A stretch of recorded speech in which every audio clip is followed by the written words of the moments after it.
अस्सलाम वालेकुम, आप देख रहे हैं विजन पॉइंट। मैं हूं सारा खान। नाजरीन, एविएशन हिस्ट्री का एक बहुत बड़ा डिजास्टर हमने देखा कि भारत के अंदर 787 ड्रीम लाइनर को एक ऐसा हादसा, एक अलमनाक हादसा होता है कि उसके बाद जो है तकरीबन तमाम ऑन बोर्ड मुसाफिर जो है उसमें हलाक हो जाते हैं एक्सेप्ट वन सर्वाइवर।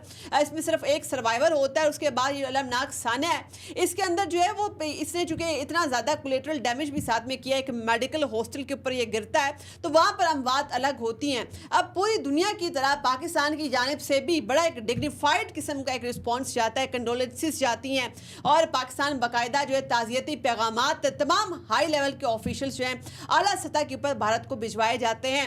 और फिर हमने देखा पाकिस्तान की आवाम का रिस्पॉन्स बड़ा मैच्योर, बड़ा कैलकुलेटेड, बड़ा मैयर्ड और जिस तरीके से मुहज़्ज़ब सिविलाइज्ड अक़वाम का रिस्पॉन्स होना चाहिए बिल्कुल वैसा रिस्पॉन्स पाकिस्तान ने दिया। मगर कॉन्ट्रेरली हम भारत की जानिब देखते हैं वहाँ पर क्या हो रहा है। ये अभी सान्या, अभी इसकी न्यूज़ जैसे ही ब्रेक हुई थी तो मुतादिद भारतीय मीडिया आउटलेट्स ने उससे पहले ही पाकिस्तान का अहमदाबाद के ऊपर हमला इसको करार दे दिया। और बहुत सारे जो भारतीय कमेंटेटर्स थे they were very quick to point fingers towards Pakistan और पाकिस्तान के ऊपर जिस तरीके से पहलगाम फॉल्स फ्लैग के वाले से एक ब्लेम किया डाला गया था और वो भी जो है अभी 5 मिनट के अंदर जिस डिटेल्स कुछ भी आई नहीं थी वाकई की, ये अहमदाबाद वाली सिर्फ फुटेज अभी इनके पास आई थी और उसके बाद जो इंडियन मीडिया जो है सिर्फ पाकिस्तान की बात करने लग गया। और भाई अपने सिस्टम के बारे में बात करो, अपने लोगों को अकाउंटेबल ठहराओ। एविएशन हिस्ट्री का एक बड़ा डिजास्टर, एक बड़ा सान्या हो गया। मगर हमने देखा कि वहां पर टीवी स्क्रीन के ऊपर जैसे ही अहमदाबाद के अंदर ये क्रैश रिपोर्ट होता है, पाकिस्तान का कोई ना कोई हाथ उन्होंने निकालना ही था। ये उनके ऊपर फरीजा जो उन्होंने संजाम देना था, फर्ज हो चुका था उनके ऊपर। अच्छा, उसके बाद हम देखते हैं कि मुतअद्दिद भारतीय इन्फ्लुएंसर्स है, बहुत सारे उनकी जो है report emergency door is broken. My seat is broken. Then I see the page little bit. Then I will try to come out. Yeah, that's why. So, did the aircraft catch fire before you came out? Yes. Okay. A little bit fire. After me, I'm out. Then blast. So, did anybody help you, or you after that you came out on your own? How did you jump from the aircraft? I'm not jumping. Okay. I just walk out, innit? Okay. Then ambulance coming in. You did walk out on the building, or how? No, in floor. On the floor? Yes. Inside the aeroplane. हैं, presenters हैं, उनकी समाजी शख्सियात हैं, वो उन्होंने एक discourse start किया। उस डिस्कोर्स के अंदर वो बात कर रहे हैं कि जी ये जो तमाम फुटेज है और ये जो जिस तरीके से एकदम से एक 787 ड्रीम लाइनर जिसको state of the art highly sophisticated plane कहा जाता है एविएशन हिस्ट्री के अंदर, उनके मुताबिक जी ये तमाम चीज़ बड़ी सस्पिशियस है चूँकि पहली बार ये गिरा है और इसको पहले इसकी कोई ऐसी हिस्ट्री नहीं है कि इस पहले इस तरीके से मुकम्मल क्रैश होकर तबाह हो गया हो। ये जी सबोताज है, इसके अंदर पाकिस्तान का हाथ है अकॉर्डिंग टू देम। और इसके अलावा उन्होंने ये सोचा कि भाई ये एक बहुत बड़ी साजिश है कि पाकिस्तान और बहुत सारे जी खालिस्तान के लोग ये तमाम मिलकर इन्होंने जो है भारत को बुली करने के लिए, भारत को दुनिया में बदनाम करने के लिए, भारत को एक नाकाम साबित करने, रियासत साबित करने के लिए जी ये एक जॉइंट ऑपरेशन किया है।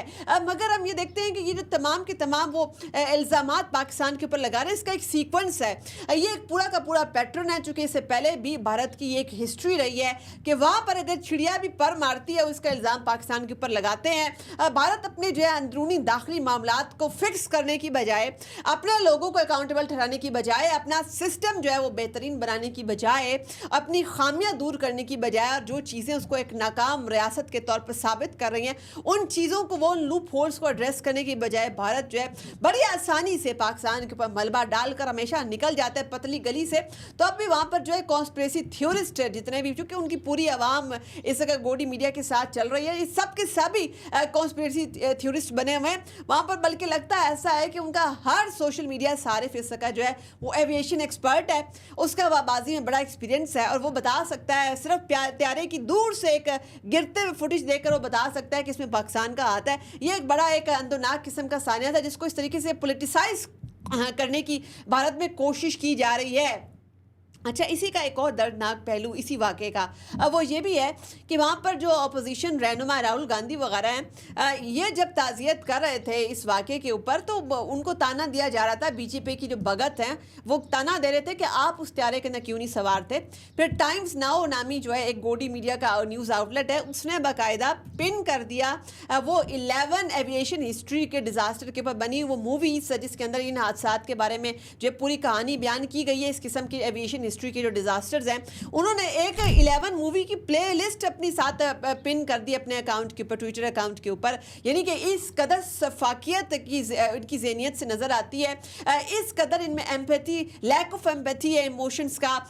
यानी कि आप जो ख़ानदान है जो इस गम से गुजर रहे हैं, आप उनकी इमोशंस का मजाक उड़ा रहे हैं। गोडी मीडिया जो है वो चुन चुन कर उनके ख़ानदानों को ढूंढ रहा है, उनसे मज़ाक़ा ख़ेज़ तरीन सवालात कर रहा है। अच्छा, ये पिक्चर ज़रा यहाँ तक कितनी ज़्यादा जो है वो खौफनाक और मज़ाक़ा ख़ेज़ नहीं है, इससे आगे भी बहुत कुछ है। चूँकि इन्होंने अब टर्किया को भी इस इंसिडेंट के अंदर शामिल कर लिया है। अब बराह रास्त इल्ज़ाम तराशी का मरकज़ जो है वो टर्किया है। बाकायदा जो है कहा जा रहा है कि चूँकि जो बोइंग 787 ड्रीम लाइनर है, इसकी मेंटेनेंस जो है एक टर्किश फर्म टेक्निक वो करती थी और उसके अंदर जो है टर्किश गवर्नमेंट के तकरीबन 49% शेयर्स भी हैं। वो एक ज़ेली कंपनी है तुर्क एयरलाइंस की। तो जी अगर मेंटेनेंस टेक्निक कर रही है तो इसका मतलब ये हुआ कि उसका हाथ इस सबोताज के अंदर है, उसको बराह रास्त उन्होंने मुलविस कर लिया। और इनका एक बहुत बदनाम ज़माना, एक डर्टी करैक्टर जर्नलिज्म का अर्नब गोस्वामी जो है, जो कि पाक भारत तनाज़े के अंदर भी बड़ा सर फहरिस्त था इस तनाज़े को मज़ीद हवा देने के लिए और ख़ित्ते को जंग के दाने पर पहुँचाने के लिए उसने बाकायदा टर्की के ऊपर डायरेक्ट डेफमेशन और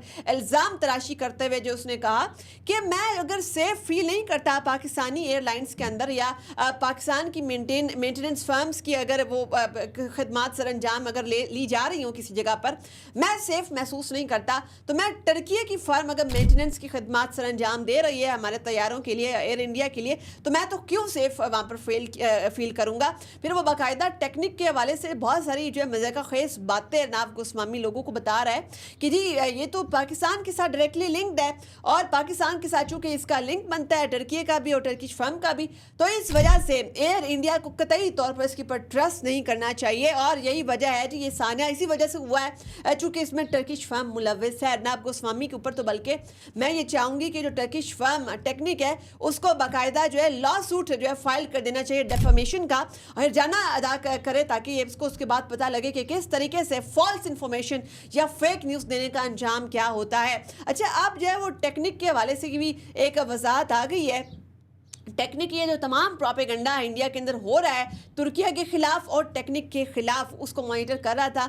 उन्होंने बाकायदा एक बयान जारी किया और तमाम का तमाम प्रोपेगेंडा डिबंक करते हुए उन्होंने ये कहा है कि टेक्निक फर्म जो है वो 787 ड्रीम लाइनर की सर्विसेज नहीं देती है, बल्कि वो 777 की मेंटेनेंस है वो भी इस्तांबुल के अंदर एयर इंडिया के लिए ये वाली सरगर्मियाँ सर अंजाम देती है। और अभी तक जितनी भी टर्किश फर्म टेक्निक ने मेंटेनेंस जिन तैयारों की भी की है जो 777 है बोइंग के, उनके बारे से कोई भी फ़नी ख़राबी का वाक़या या कोई भी इस किस्म का मैकेनिकल या टेक्नोलॉजिकल फॉल्ट नहीं देखा गया इन तैयारों के अंदर। तो उसके ऊपर तो कोई भी इस किस्म का उसके रिकॉर्ड के ऊपर तो ऐसा कोई भी दाग नहीं लगा हुआ, मगर हर गुजरते दिन के साथ एयर इंडिया अपनी साख खोता चला जा रहा है। बल्कि एविएशन डिज़ास्टर्स के अंदर अगर किसी मुल्क का नाम सिर्फ फरिस्त होगा तो वो एक नए मार्क्स जो है सेट कर रहा है, वो भारत कर रहा है। सबसे पहले state of the art highly sophisticated Rafale त्यारे वो भी भारत के ही गिरते हैं। उसके बाद ये जो बोइंग ड्रीम लाइनर है 787 ये भी भारत का ही गिरता है। और दुनिया को मैसेज किया जाता है जिस तरीके से राफाल के शेयर्स गिर गए, 7% शेयर बोइंग के गिर गए, दुनिया को मैसेज ये जाता है कि इस कदर नाकाम रियासत, ऐसी फेल्ड स्टेट जिसके अंदर कोई सिस्टम ही नहीं है, कोई चेक एंड बैलेंस ही वहाँ पर नहीं है, वहाँ पर लगता है कि निज़ाम काम ही नहीं कर रहा है। तो उस रियासत को अगर आपने अपनी कोई चीज़ बेचनी है, अपनी सोफिस्टिकेटेड मशीनरी अगर आपने बेचनी है, तो आपकी जगहसाई पूरी दुनिया में हो सकती है। और सबसे अहम तरीन बात कि एयर इंडिया जिसने अपने आप को मुतअद्दिद बार वर्स्ट एयरलाइन साबित किया, अभी भी आप देखते हैं कि एक एयर इंडिया की जो फ्लाइट है उसने थाईलैंड के अंदर एक हंगामी लैंडिंग की, चुके बॉम्ब की इतला उसके अंदर थी। और इस किस्म की हॉक्स कॉल्स एयर इंडिया जो है वो तकरीबन हज़ारों की तादाद में हर साल मौसूल होती हैं उसको। इस एयर इंडिया की फ़्लाइट के अंदर 156 मुसाफिर सवार थे जो थाईलैंड के अंदर लैंड किए, और इसने भी ये इशारा दिया कि किस कदर वर्स्ट एविएशन हिस्ट्री है एयर इंडिया की। अब लगता है कि दुनिया में जो है इसको अवॉइड किया जाएगा, बाइकआउट किया जाएगा, मैस बाइकआउट्स होंगे। और इसके अलावा वो तमाम कंपनीज भी और फर्म्स भी जो भारत के साथ काम करती हैं, बैनुल-अक़वामी फर्म्स जैसे इवन टर्किश फर्म्स भी काम करती हैं, उनको सोचना पड़ेगा, अपने मुआहदों के ऊपर नज़रसानी करनी पड़ेगी। चूँकि भारत जैसी नाकाम रियासत के साथ अगर आप काम करेंगे तो वहाँ पर छोटी चीज़ों को जियो पॉलिटिकल गेन्स के लिए, पॉलिटिकल माइलेज के लिए वहाँ पर जो है पॉलिटिसाइज किया जाएगा और आपका मजाक पूरी दुनिया में बनाया जाएगा। मज़ीद तबसरों तर्जीयों के लिए देखते रहिए वीएन पॉइंट।